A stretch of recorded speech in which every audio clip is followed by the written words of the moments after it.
हर हर महादेव साथिया, आप सभी का मेरे चैनल लव यू जिंदगी में तहे दिल से स्वागत है। आप सुन रहे हैं अर्चना वर्मा की लिखी हुई कहानी वफा। अब हम करेंगे का 74वां भाग। मेरी जिंदगी, मेरी बेटी। रणविजय के होठों से निकला, यस मिस्टर रणविजय। उस मासूम को देखकर मेरी कुछ पुरानी यादें ताज़ा हो जाती थी। जितने दिन आप बेहोश थे, वह आपके सीने पर अपना सर रख कर आपकी धड़कनों को सुनने की कोशिश करती थी और तुरंत ईशानी से कहती थी, मम्मी पापा से झगड़ा मत करो। पापा आपसे गुस्सा होकर सो गए हैं, इसलिए बोल नहीं रहे। पर बेटा, वह आपसे क्यों नहीं बोल रहे? ईशानी रोते हुए बोलती थी। वह बोल रहे हैं ना, उनकी हार्ट बीट जिंदगी जिंदगी पुकार रही है।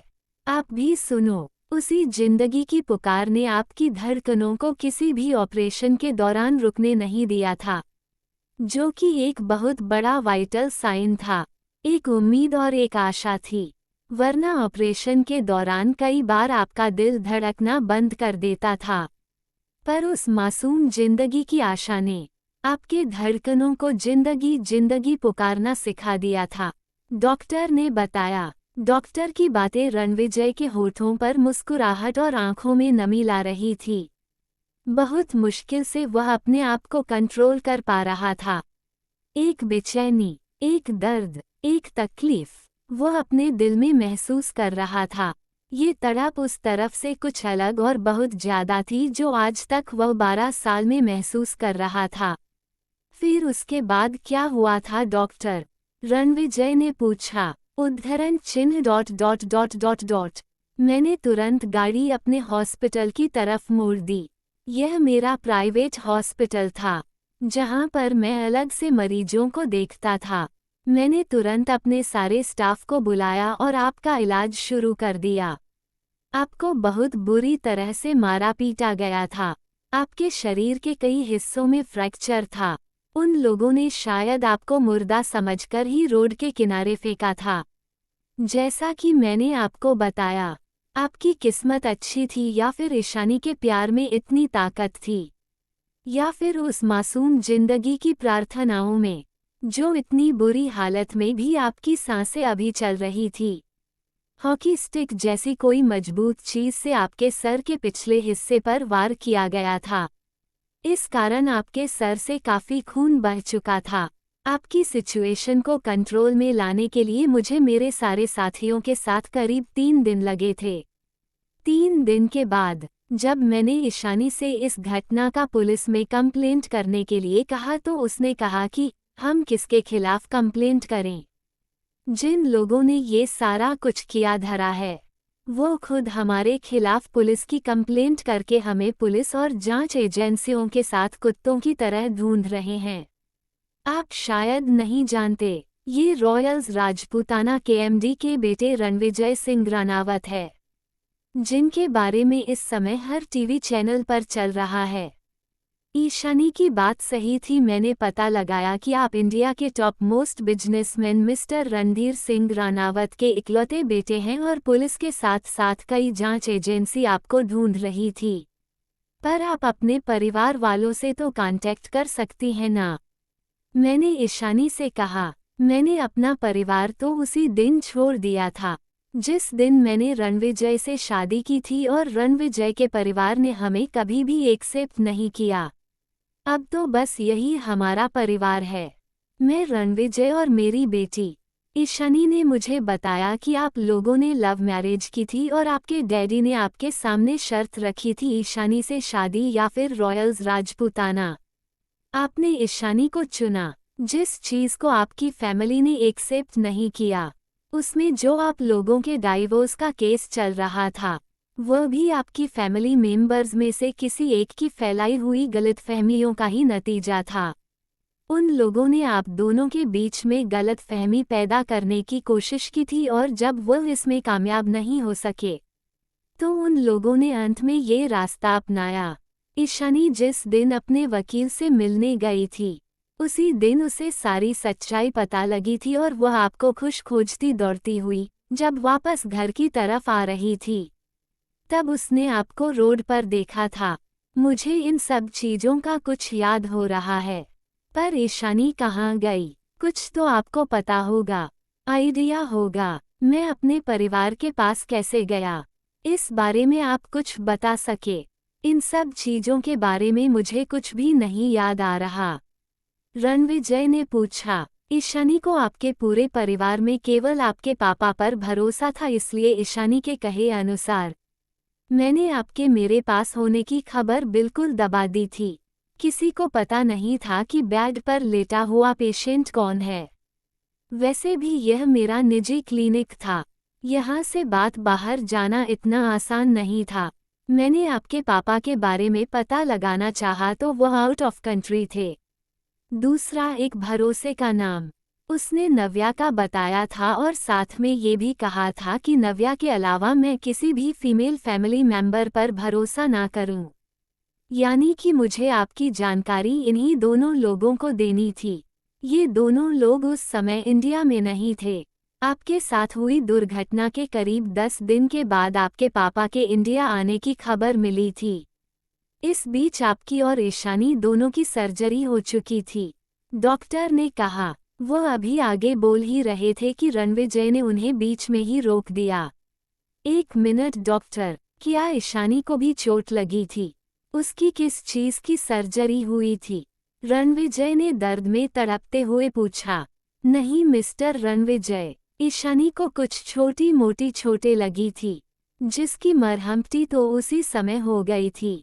उसी दौरान ईशानी को काव्या की बीमारी के बारे में पता चला और ईशानी ने आगे बढ़कर अपनी बेटी के साथ साथ काव्या को भी अपनी ममता के आंचल में समेट लिया था। जांच के दौरान हमें एक बात पता चली कि ईशानी का ब्लड ग्रुप वही है और लगभग सब कुछ वही है जो कि हमें काव्या की जिंदगी बचाने के लिए चाहिए थी। वह काव्या को अपनी एक किडनी डोनेट करने के लिए तैयार हो गई थी। मैं कुछ समझ पाता कि इसके पहले ही ईशानी ने मेरे आगे हाथ जोड़ दिए थे कि मैं उसे यह काम करने से नहीं रोकूं। इसके बदले में उसने सिर्फ और सिर्फ मुझसे आपकी जिंदगी की सलामती मांगी थी। ईशानी के इस एहसान के तले मैंने ईशानी की सारी बातें मान ली थी। मैंने किसी को भी आपका पता नहीं लगने दिया था और सब कुछ अपने ही स्तर पर किया था। हालांकि आपकी पहली सर्जरी उतनी सक्सेस नहीं हुई थी। चोट ज़्यादा थी तो फिर मैंने 2 स्टेप में आपकी सर्जरी करने का विचार किया था। जिस दिन आपकी सेकंड सर्जरी थी, उसी दिन मैंने आपके फादर को कांटेक्ट करने की कोशिश की थी। उस दिन आपके घर के फ़ोन को किसी लेडी ने उठाया था। जब मैंने उनसे आपके पापा या नव्या के बारे में पूछा तो उन्होंने कहा कि वह नव्या ही बोल रही हैं। तब मैंने उनको अपना नाम बताया और कहा कि मुझसे आकर मिल लीजिए।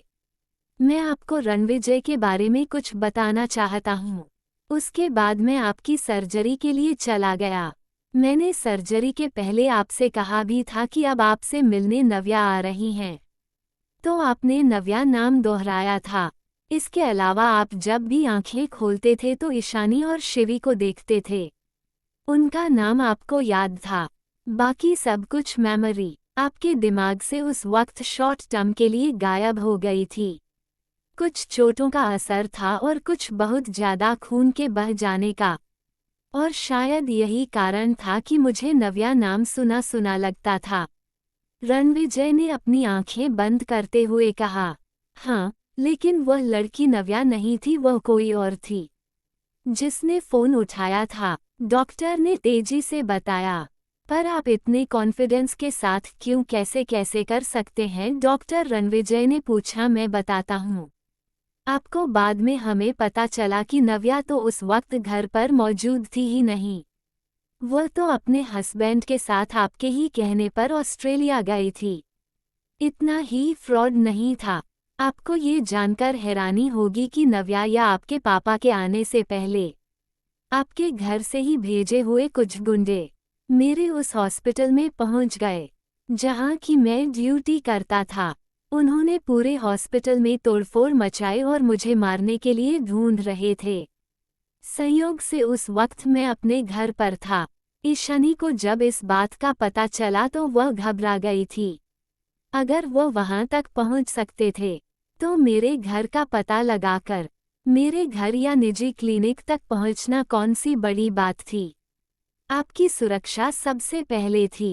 इसलिए ईशानी ने तुरंत एक फैसला लिया था और अब हम किसी पर भी भरोसा नहीं कर सकते थे।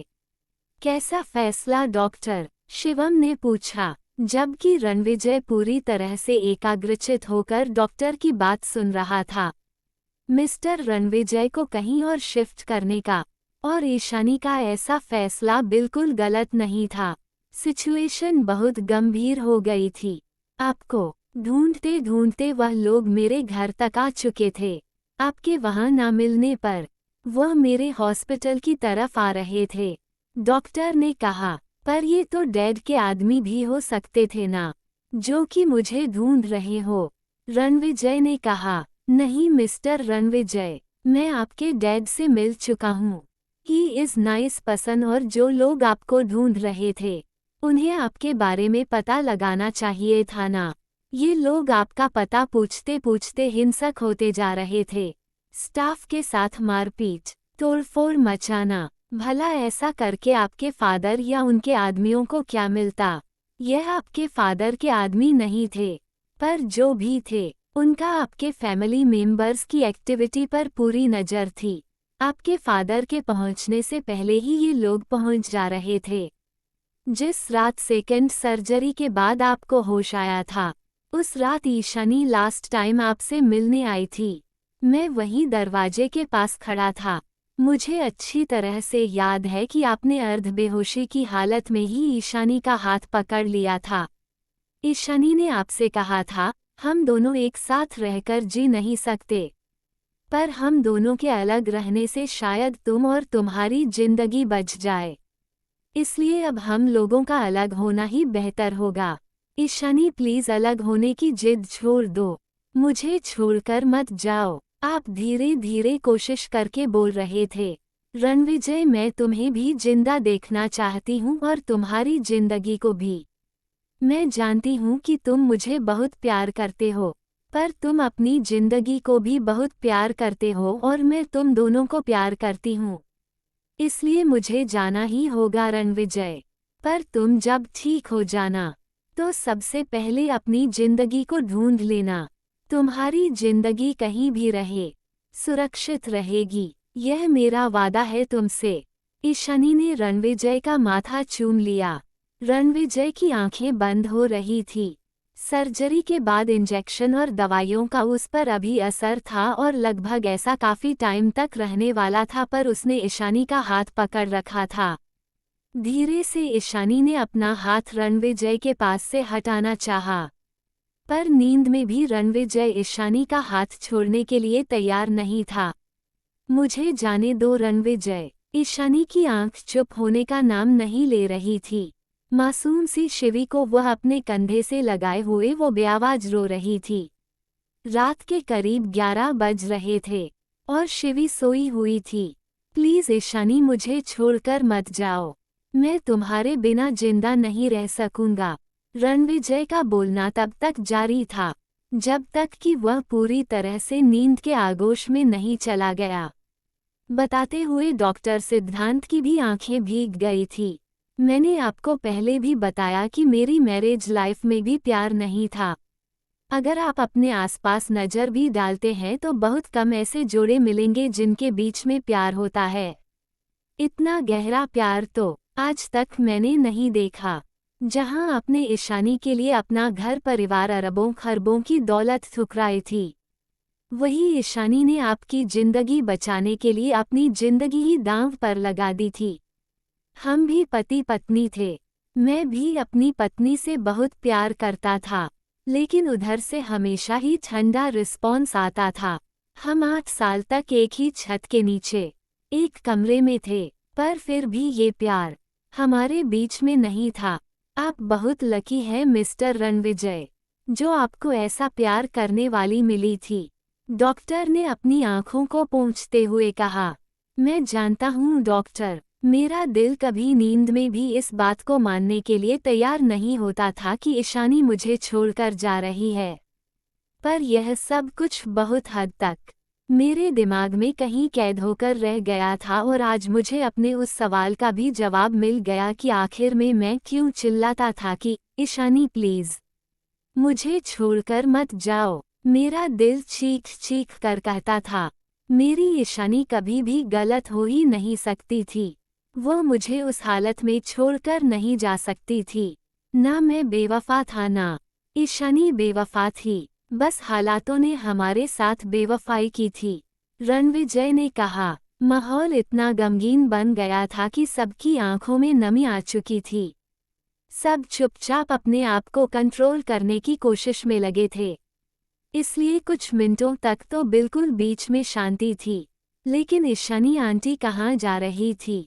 सबको चुप देखकर शिवम ने सवाल किया। इसी सवाल का जवाब तो सब जानना चाहते थे। आप भी जानने के लिए बने रहे अगले भाग तक। तब तक के लिए वीडियो को लाइक और चैनल को सब्सक्राइब करना मत भूलिएगा। खुश रहिए, स्वस्थ रहिए, मस्त रहिए और यही यूट्यूब पर मिलते रहिए। मिलते हैं अगले भाग के साथ। हर हर महादेव।